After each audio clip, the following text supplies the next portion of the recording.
अच्छा, तो आपके अनुसार मतलब जो ज़्यादातर लोगों के अनुसार मोदी जी की 2-2 डिग्रियां हैं।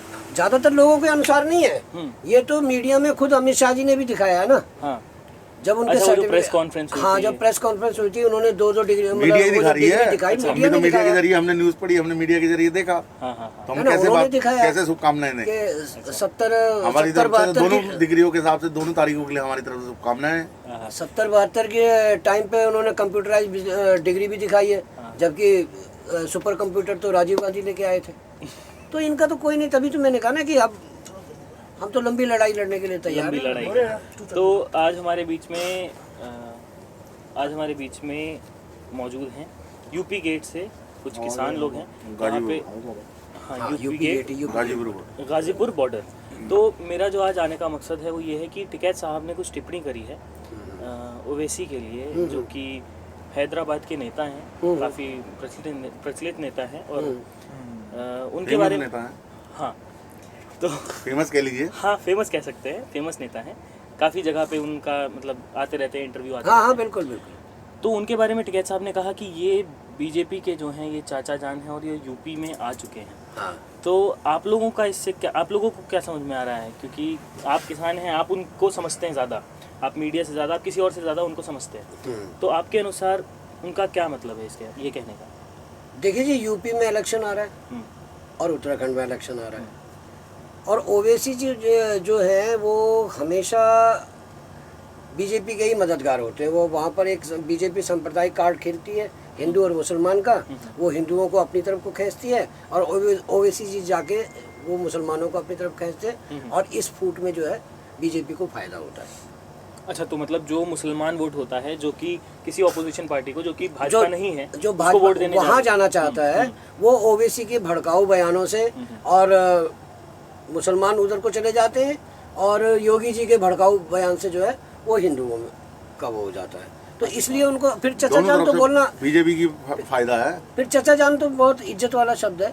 अच्छा, कोई चाहे ऐसा उसे नहीं है। चाचा जान कह अब लें, वो- चाहे फूफा जान कह लें, इज्जत में तो चाचा भी चाचा है, फूफा भी फूफा अब है, ऐसा इज्जत नहीं का कि- सब सभी कुछ है। अब वो टाई पहन के आते, बीजेपी वाले चाचा सूट का है, पैंट टाई पहनते तो उन्हें अंकल जी बोलते। हाँ। अच्छा, तो आप लोग सब लोग उत्तर प्रदेश के ये नहीं, हम लोग उत्तराखंड से belong करते हैं। डिस्ट्रिक्ट नैनीताल में, रामनगर उत्तराखंड से हैं हम। डिस्ट्रिक्ट नैनीताल, रामनगर से हम बिलोंग करते हैं। हाँ, हम अपनी किसानों के साथ जुड़े हुए हैं शुरू से। इसी को लेकर हमने किसान लोग, भारी धूप भारी बारिश, छत का सहारा नहीं है, कोई बीमार है, सुविधा चाहिए, कुछ चाहिए, उसी सुविधा को देखते हुए हम भाइयों ने इकट्ठा करके, एक ये हमारे ब्लॉक अध्यक्ष हैं किसान यूनियन के रामनगर से, जो नवजोत सिंह ग्रेवाल, तो इन्हीं की मदद से और कुछ मिलजुल के हमने एक बढ़िया थोड़ी ट्रॉली को मॉडिफाई करके यहाँ गाजीपुर बॉर्डर पे किसान भाइयों के लिए दिया है। अब हर रोज तो किसान रह नहीं सकता, और हमने आके ये ट्रॉली यहाँ छोड़ दी है। जब तक ये आनंद रहेगा तब तक ये ट्रॉली यहीं रहेगी, हमारा साथ इनके साथ रहेगा, जो भी मदद होगी हम करेंगे। तो हक की लड़ाई भी। ओवैसी साहब की बात हो रही थी, तो उत्तर प्रदेश में किसान आंदोलन किस प्रकार से अपना हिस्सेदारी निभाएगा, ये मैं थोड़ा जानना चाहता हूँ। देखिए जी, किसान ने तो हिस्सेदारी निभा दी है और अनाउंस भी कर दिया है कि भाजपा को वोट मत दो। अच्छा, हमारा तो एक ही नारा है कि आप किसी भी पार्टी को वोट दे दीजिए, लेकिन भाजपा को वोट मत दीजिएगा। तो क्या आपको ऐसा नहीं लगता कि मतलब एक अगर दूसरे पर्सपेक्टिव से देखा जाए, एक अगर ऑपोजिट किसानों के ऑपोजिट होकर के अगर एक बार देखा जाए, तो जब यहाँ पे सब लोग बैठते हैं तो सब एक साथ बैठते हैं, लेकिन कहीं ऐसा नहीं है कि हम जब वापस जाते हैं अपने गांव में तो फिर से वही जातिवाद हमारे मन में आ जाता है? नहीं, अब तो ये फसल कट चुकी है। जातिवाद की फसल तो किसान आंदोलन ने पूरी तरह से, जो मोदी जी ने बोई थी, इस किसान आंदोलन में सभी लोग हैं ना, छोटा बड़ा जातिवाद इसमें क्या देंगे? अब इसमें हिंदू भी है, मुस्लिम भी है, सिख भी है, ईसाई भी है। सभी समाज के जो किसान है, किसान की एकजुटता है। अब हम किसान लोग, हम जातिवाद फैलाते ही नहीं है। तो जातिवाद आप का कोई मतलब तो नहीं है, आप उसमें अब जो है किसान सब एक साथ जुड़ चुके हैं। अच्छा, तो आप ऐसा क्यों नहीं करते? मतलब आप लोगों की अच्छी खासी पकड़ है, किसानों की काफ़ी अच्छी स्ट्रेंथ है। मुजफ्फरपुर में, मुजफ्फरनगर में मैंने देखा कि काफ़ी सारे लोग थे, काफ़ी सारे किसान थे। जो महारैली पंचायत हुई थी, महापंचायत हुई थी, काफ़ी भीड़ थी। काफ़ी भीड़ थी। तो इस प्रकार से अगर आपके जो सबसे मजबूत नेता हैं राकेश टिकैत जी, तो आप उनको क्यों नहीं आगे करते इस? देखिए जी, ये अराजनीतिक है, ये अराजनीतिक है। भारतीय किसान यूनियन जहाँ पे लिखा है उसके नीचे लिखा हुआ है अराजनीतिक। हम पॉलिटिक्स में नहीं जाना चाहते। और न पॉलिटिक्स में गए हैं न जाना चाहते कि राकेश टिकैत जी को आगे जाओ जी, इलेक्शन लड़ाओ जी, ऐसा हमारा कुछ नहीं है। हमारा तो यह है कि भाई हम किसान हैं, हमें हमारा हक दे दो। लेकिन अब हम उसे एक इलेक्शन का मुद्दा या उसे नेता बनाना नहीं चाहेंगे।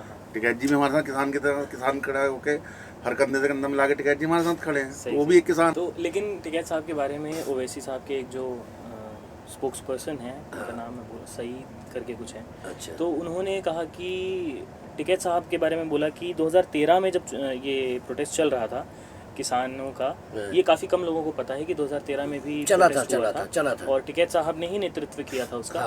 तो उस वक्त राजनाथ सिंह जी उनके साथ में मंच पे थे और भाजपा के कई जो फेमस नेता हैं वो थे।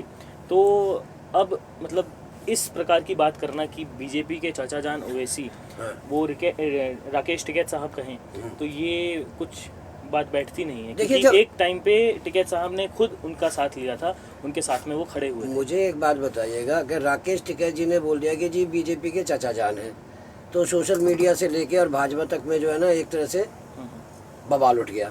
लेकिन जब वहाँ से बयान आया कि अब्बू जान, तब सारा सब कुछ शांत था। यानी कि वही बात हो गई कि हमारा कुत्ता कुत्ता और तुम्हारा कुत्ता टॉमी, तुम कुछ भी बोल दो। नेता तो बदलते रहते हैं, ऐसा आज थोड़ी इसके होता साथ है, कल उसके साथ है। ऐसा नहीं कौन होता नेता ना। कौन सी पार्टी में रहता है, जहाँ को अब्बू जान बोलने से पूरा सन्नाटा, हमारे साथ और चाचा जान बोल दिया तो हंगामा हो गया। ये तो कोई बात, डबल मापदंड हो गया ना। सही। तो अच्छा योगी जी, आप लोगों के अनुसार क्या लगता है कि उत्तर प्रदेश में जो अगले साल चुनाव है, तो उसमें भाजपा और या फिर जो कांग्रेस खड़ी हो रही है, समाजवादी पार्टी है, बसपा है और ऐसी ओवैसी हैं, आम आदमी पार्टी है, तो इनके अनुसार किसान किसके साथ जाएगा? देखिए जी, इसके बारे में मैं आपको क्लियर बोल दूं कि किसान आंदोलन से और किसानों के जो संयुक्त मोर्चा जो हमारा है, इसकी तरफ से ये एक बिल्कुल खुलेआम आह्वान है कि बीजेपी को वोट बिल्कुल भी नहीं जाने दिया जाए। अब अगर यूपी में किसान मतलब किसी को भाजपा जीतती है, वोट दो, इसको यूपी में अगर भाजपा जीतती है तो ये विपक्ष की अति महत्वाकांक्षाएं और एक ना होने की वजह से होगा, और इसका जिम्मेदार पूरा विपक्ष होगा, चाहे सपा हो, चाहे कांग्रेस हो, चाहे बहुजन समाज पार्टी हो, चाहे ओवैसी की पार्टी हो, कोई भी हो। हमारा आह्वान है कि बीजेपी को वोट नहीं देना। अच्छा। अब ये सोचना विपक्षी पार्टियों का काम है कि हम किस तरह से एक होके बीजेपी को लाएंगे। तो जिस प्रकार से पिछली अगर चुनाव में देखा जाए 2017 में जो समाजवादी और कांग्रेस एकजुट हुए थे, तो उससे काफ़ी सारे कार्यकर्ता समाजवादी के प्लस कांग्रेस के भी नाराज़ हो गए थे कि ये दोनों पार्टियों ने आपस में समझौता कर लिया। तो अगर सारी पार्टियां एकजुट हो जाती हैं और आपस में अगर लोगों की ही नहीं बनी, जो उनके फॉलोअर्स हैं, जो उनके वोटर्स हैं, अगर वो ही नाराज़ हो गए तो जब उनको वो पिछले इलेक्शन में ही सबक, अब वही तो सबक लेना है ना उनको कि हमें नाराज नहीं होना। तो आप अपनी तरफ से क्लियर हैं कि हमने अपना बोल दिया,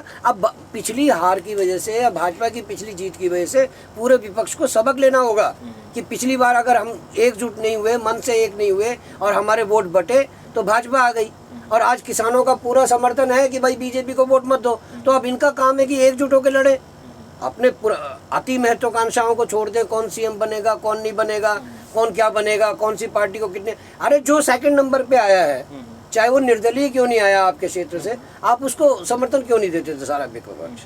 और अगर ये नहीं करेंगे तो इस देश की बर्बादी के जिम्मेदार ये विपक्षी भी होंगे। हमने तो अपना काम कर दिया। तो ये बड़ा अच्छा मूव है किसानों का और टिकैत साहब का भी। तो अच्छा लगा आप लोगों से बात करके। बाकी आप लोगों की सेवा काफ़ी अच्छी चालू है, मैं देख रहा था बाहर भी काफ़ी अच्छा लंगर वंगर। नहीं, यहाँ पर हमने ये सोचा ना कि महिलाएं भी आती हैं, कोई जैसे अभी हमारे पांडे जी ने बोला कि भाई बीमार भी हो जाते हैं, तो हमने ये ट्रॉली यहाँ पर ये बनाई, सामने लंगर है, इधर जो है आपके पानी के टैंकर खड़े हैं, ये बगल में आप देखिए कि एक छोटा सा क्लिनिक भी है, एलोपैथिक का यहाँ पे, इससे आगे जो है होम्योपैथिक का है, तो ताकि जो है हर एक सुविधा इस ट्रॉली के आसपास मिल जाए, और अगर कोई बीमार हो जाता है, कोई थक जाता है, तो उसको पूरी तरह से सारी फर्स्ट एड जो है यहाँ पे मिले। तो हमारे ये ट्रॉली का मेन उद्देश्य ये है। तो अगर आपकी ट्रॉली के बारे में बात करें तो कितना खर्चा लगभग इसमें आया होगा? देखिए जी, इसके खर्चे वर्चे के बारे में आप मत पूछिए, हर आदमी आकलन लगा लेता है ना। किसी ने ट्रॉली दी, किसी ने ट्रॉली दी, ऐसा नहीं है कि भाई किसान मतलब किसी ने 100 रुपए भी दिए श्रद्धा से, किसी ने 500 भी दिए, ऐसे भी हमारे साथ थे। हमारे उमेदपुर गांव वालों ने पूरा सबका सहयोग है, किसी ने 10,000 भी दिए पैसे इकट्ठे करके। अब एक साथी आया, उसने देखा, कहने लगा नहीं जी इन्वर्टर में दे रहा हूँ, तो सभी पूरी कम्युनिटी हाँ, पूरी community का है। योगदान बिल्कुल, से सभी ने मिलजुल के ये बहुत ही अच्छी बात लगी मुझे इस प्रकार की, मतलब कि सबने योगदान, वरना क्या होता है कि हाँ ये जी ये तो मेरा है। नहीं हम यहाँ नहीं रहते हैं। अच्छा। हम यहाँ अब ये कल की रात सेकंड नाइट थी। हम यहाँ सिर्फ 2 दिन 3 दिन रहते हैं, आते हैं महीने में एक बार, फिर हम 15 दिन में, फिर अब चले जाते हैं। लेकिन ये नहीं है कि इस ट्रॉली का यूज हम करते अच्छा। हैं। इसका सामने बाबा जी के पास चाबी होती है, जब हम वो यहाँ पे जिसको नहीं हम रहते नहीं है तो किसी हैं, को- और वो देखते हैं किसको जरूरत है किसको नहीं जरूरत है, तो वो आराम से यहाँ पे आके रिलैक्स हो क्या जाता है। बात है, बहुत ही अच्छी बात है। चलिए, अच्छा लगा आप लोगों से बात करके, और मैं दोबारा आता रहूँगा। बिल्कुल बिल्कुल बहुत बिल्कुल। बहुत धन्यवाद आपका। धन्यवाद।